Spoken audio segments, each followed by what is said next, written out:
জম্মু স্টেশনে নেমেই আমরা ওখান থেকে গাড়ি করে কাটরার উদ্দেশ্যে রওনা হলাম। জম্মু তাওয়াই থেকে কাটরার দূরত্ব মোটামুটি 43 কিলোমিটার। বাই রোড যেতে সময় লাগে গাড়িতে করে ওই 1.25 ঘন্টা থেকে 1 ঘন্টার মধ্যে। হ্যাঁ, তোমরা অবাক হচ্ছ তো যে হঠাৎ করে আমি জম্মু কবে এলাম বা কাটরাতেই যাচ্ছি কি করে। এই তো আমি রেগুলার ব্লগ দিচ্ছিলাম। না, সেরকম ব্যাপার নয়। আসলে আমরা কাশ্মীরে গেছিলাম গত নভেম্বর মাসে, কিন্তু তখন আমি ব্লগ করতাম না। তাই আমার এখন হঠাৎ মনে হয়েছে যে এই ছবিগুলোকে, এই কাশ্মীর ভ্রমণটাকে যদি তোমাদের সাথে একটু শেয়ার করা যায়। এর আরেকটা উদ্দেশ্যও রয়েছে। আমি 2 দিন আগে, তোমরা হয়তো দেখেছো আমার ব্লগে, তো আমি ব্লগ করতে গিয়ে দেখছি যে আমি ক্যামেরায় কিছু মানে মোবাইলে কিছু ক্যাপচার করতে পারছিলাম না, স্টোরেজ একদম ভরে গেছিলো। তো তখন আমার মনে হলো যে এই যে কাশ্মীরি ভ্রমণের যে ভিডিওগুলো আছে, করেছিলাম তখন আমি, তো এগুলোও আস্তে আস্তে ডিলিট করতে হবে মোবাইলটাকে স্পেস দিতে গেলে। কিন্তু তার আগে যদি আমি তোমাদের সাথে একটু শেয়ার করে দিই ছবিগুলোকে, এত সুন্দর লেগেছিল, মানে জানি না অতটা ভাষায় প্রকাশ হয়তো আমি তোমাদের করতেও পারবো না, তবু আমি চেষ্টা করছি আর কি। হ্যাঁ, আরেকটা কথা, এই ভিডিওটা যে দেখছো একটু কিন্তু শুধুমাত্র সৌন্দর্যগুলোকে আমার ধরে রাখার জন্য, মোবাইলে ধরে রাখার জন্যেই কিন্তু ভিডিওগ্রাফি করা বা ফটোগুলো তোলা। তো তখন কিন্তু জানতাম না যে ইউটিউবে 16:9 রেশিওতে ভিডিও দিতে হবে বা কি, এইসব কোনো প্ল্যানও ছিল না। আমি তো খুব অল্প দিন, 10-15 দিন হলো ব্লগ শুরু করেছি। তো যাই হোক, সেই জন্য এই ভিডিওতে, এই ব্লগে তোমরা কিন্তু দেখতে পারবে যে বেশিরভাগই কিন্তু নর্মাল যেভাবে মোবাইলে আমরা ফটো তুলি বা ভিডিও করি সেরকমভাবেই করা। তো যাই হোক, সেটা একটু তোমরা অ্যাডজাস্ট করে নিও ব্যাপারটাকে। আমরা মোটামুটি কাটরা পৌঁছে গেছি। এখানে জগদম্বে বলে একটি হোটেলে আমাদের থাকার ব্যবস্থা করা হয়েছিল। এই ক্ষেত্রে বলি, আমরা কিন্তু শুধু যে ফ্যামিলি নিজেরা মিলে গেছি তা নয়, আসলে আমরা একটি ট্যুরিজম এজেন্সির সাথেই কাশ্মীরে গিয়েছিলাম। তো ওনারাই সব ব্যবস্থা করে রেখেছিল। আর এই যে পাহাড়টা দেখতে পাচ্ছ, এটাই কিন্তু সেই কাটরার পাহাড় যেখানে মানে বৈষ্ণব দেবী দর্শনে আমরা যাচ্ছি বা সবাই যায়। এটা কিন্তু দূর থেকে সেটাই দেখা যাচ্ছে।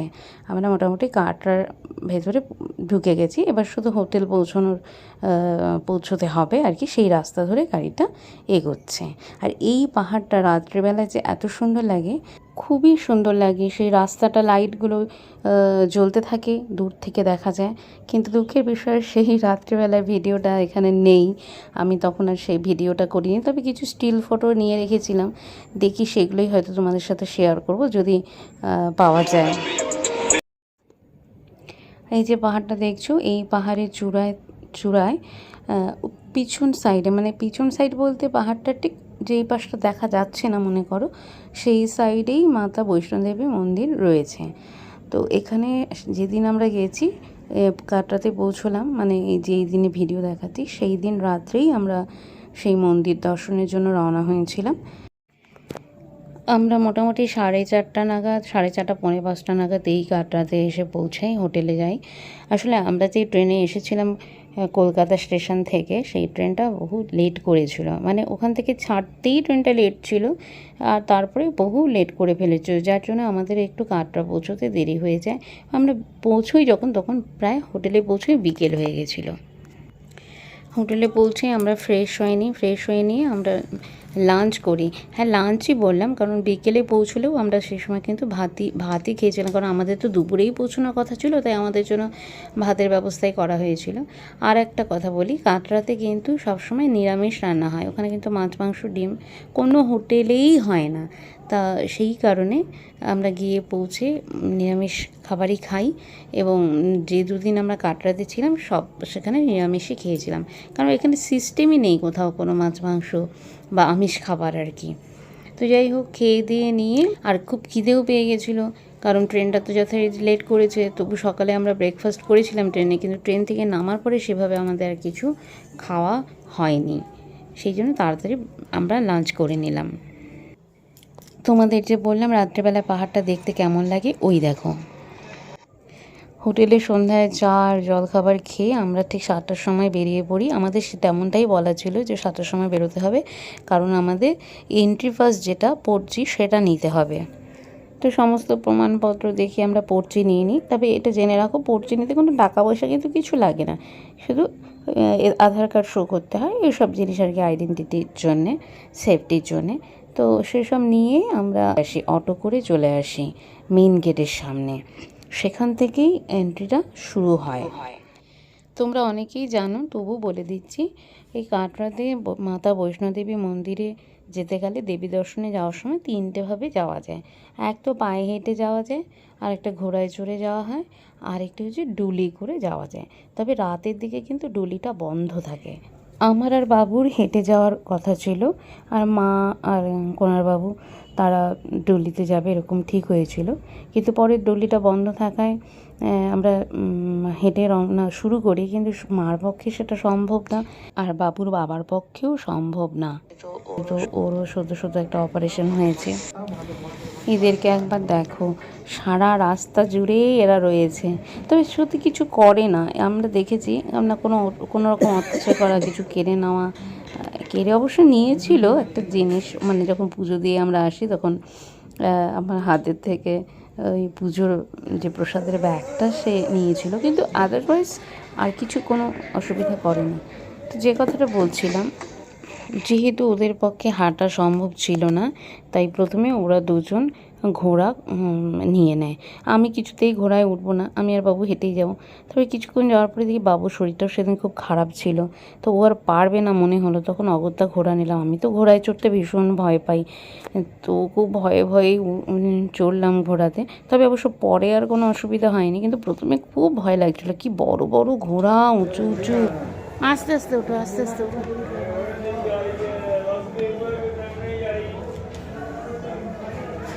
पालकी पालकी पालकी हेलीपैड। हाँ जी, हो गया ना, माता चलिए पालकी हो गया, घोड़े हो गया। যতই ঘোরাতে বা ডুলিতে যাও না কেন, দেবী দর্শন করার সময় মন্দিরের ভেতরে ঢুকতে গেলে কিছুটা পথ তোমাকে হাঁটতেই হবে। তো মা ওই লাঠি নিয়ে ওইভাবেই হাঁটছিল। খুব একটা কষ্ট হয়নি আশা করি, খুব এই হাঁটা রাস্তাটা খুব একটা দূর বেশি না। আমরা হেঁটে হেঁটে মন্দিরের দিকে যাচ্ছিলাম, লকারে সব কিছু রেখে দিয়ে। তো একটু তো কষ্ট হচ্ছিল, তবে যখন ঘোড়া থেকে নেমেছি তখন এই ছবিগুলো বা ভিডিওগুলো করতে পারছিলাম, কিন্তু ঘোড়ায় চড়েছিলাম যখন, তখন আর সেসব করতে পারিনি, কারণ আমি তো ভীষণই ভয় পাচ্ছিলাম। তাই আমার পক্ষে মোবাইল বের করে ফটো তোলা সম্ভবই ছিল না।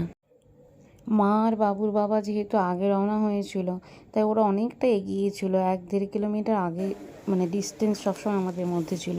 পরে অর্ধকুমারীতে গিয়ে ওদের সাথে আমাদের মিট হয়। জয় মাতা দি।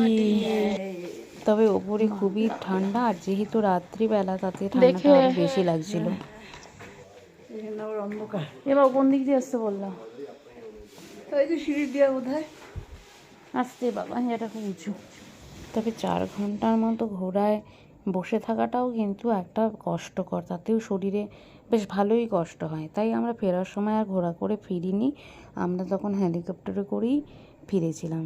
তো যাই হোক, মোটামুটি 7টার মধ্যে আমরা হোটেলে পৌঁছে যাই। হোটেলে পৌঁছে একটু চা টা খেয়ে আমরা একটু রেস্ট করে নিয়েছিলাম, নিয়ে ওই 11টা নাগাদ আবার একটু বাইরে, হোটেলটার বাইরে লনে একটু ঘোরাঘুরি গল্প করছিলাম, কারণ এদিন তো এখানেই আমাদের রেস্ট করতে হবে। এদিন কোনো প্রোগ্রাম রাখা হয়নি, কারণ অনেকেই তো হেঁটে ঘুরে আসার পর একটু অসুস্থ হয়ে পড়ে, শরীর টরীর ব্যথা হয়ে যায়, তাই জন্য এদিন এখানে থাকার ব্যবস্থা ছিল। এই দেখো, এই হোটেলটাতেই আমরা ছিলাম। বাইরেটা দেখো, বেশ অনেক বড় হোটেলটা, এবং দেখতেও বেশ ভালো, আর সামনে অনেকটা জায়গা আছে, এখানে একটু বসে থাকা যায়। যা ঠান্ডা, বাইরে বসে থাকারও উপায় নেই। যাই হোক, এই দিনটা আমরা এখানে ছিলাম। ওই দিন বিকেলবেলা একটু বেরিয়ে ওই লোকাল কাটরার বাজারটা একটু ঘুরে পায়ে হেঁটে দেখে নিয়েছিলাম। তারপরের দিন এখান থেকে সকালবেলা আমরা আবার পেহেলগাঁও উদ্দেশ্যে রওনা দিই। কাটরা থেকে পেহেলগাঁও মোটামুটি 210 কিলোমিটারের মতো রাস্তা, যেতে মোটামুটি 5 থেকে 5.5 ঘন্টা সময় লেগে গেছিলো। আমরা সকালবেলায় বেরিয়েছিলাম, 7টায় বেরোনোর কথা ছিল, কিন্তু সেটা 9টাই হয়ে গেছিলো, কারণ ওই দিন প্রচণ্ড বৃষ্টি হচ্ছিল, তার জন্য আমাদের একটু লেটও হয়ে যায় হোটেল থেকে বেরোতে। আর যথারীতি সেই একই কারণে পেহেলগামতে পৌঁছতেও আমাদের রাত হয়ে গেছিলো। যেহেতু সারাদিন বাস জার্নি 5-6 ঘন্টা রাস্তা, তার মধ্যে এতগুলো লোক একখানে খাওয়াতে আরও বেশি সময় লেগেছিলো। তাই মাঝে মাঝে দাঁড়িয়ে কোথাও চা খাওয়া, মানে টি ব্রেক হচ্ছিলো, কোথাও লাঞ্চ, এভাবে বিভিন্ন জায়গায় দাঁড়িয়ে দাঁড়িয়ে তাতে আরেকটু আমাদের সময় লেগেছিলো। তো এইখানে আমরা দাঁড়িয়ে এখানে চা খেয়েছিলাম।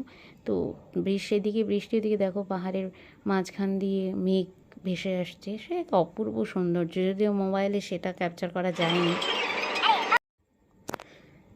চা খাবার পর ব্রেকফাস্ট করার পর আবার যথারীতি যাত্রা শুরু। তবে এই পেহেলগাঁও যাওয়ার পথে আমরা দেখেছি কাশ্মীরের বিভিন্ন জায়গায় অনেকগুলো এরকম টানেল রয়েছে।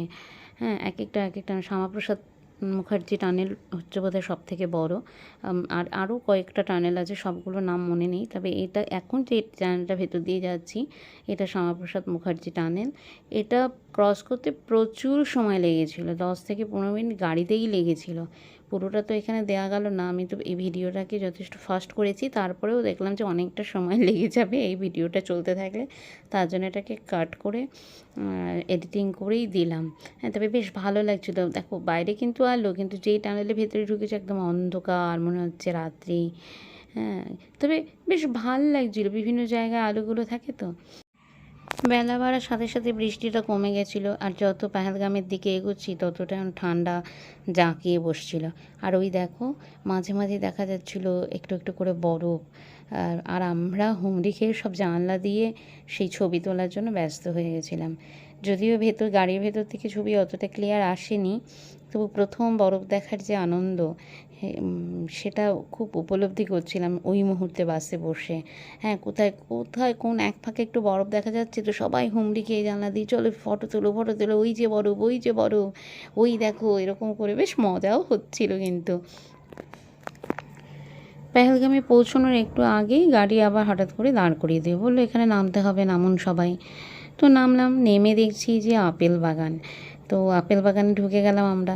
সবাই যে ঢুকেছে তেমনটা নয়, যারা ঢুকেছিল তারা একটু ফটো টটো তুললো, তারপরে ওখানে আপেলের জুস খেলো, এই আর কি। আমরাও একটু খেয়ে নিলাম। তবে মাটিটা একটু ভেজা ভেজা ছিল বলে খুব একটু অস্বস্তি লাগছিল, একটু কাদা কাদা হয়ে গেছিলো।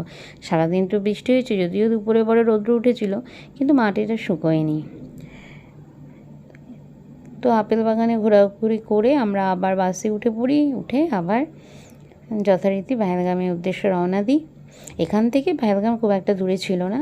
তো আমাদের পৌঁছতে রাত সন্ধ্যা হয়ে গেছিলো, তখন অন্ধকার, তখন আর কিছু বুঝতে পারিনি চারিদিকে কী পরিস্থিতি। এটা সকালবেলায় উঠে এই ছবিগুলো আমরা তুলেছি। তো যাই হোক, আজকে ভিডিওটা এখানেই শেষ করছি, কারণ পুরো কাশ্মীর ভ্রমণের টা একবারে এখানে দেখানো সম্ভব না, তাই 2-3টে পার্টে দেখাবো। তোমরা সাথে থেকো। এখন আমি কিছু ফটোগুলো দিয়েছি, আর যদি ভালো লেগে থাকে তাহলে অবশ্যই চ্যানেলটাকে সাবস্ক্রাইব করে দিও, লাইক কমেন্ট শেয়ার করে দিও। কেমন? দেখা হবে কাশ্মীর ভ্রমণের দ্বিতীয় পার্ট নিয়ে। ততক্ষণের জন্য তাহলে আসছি। শুভরাত্রি।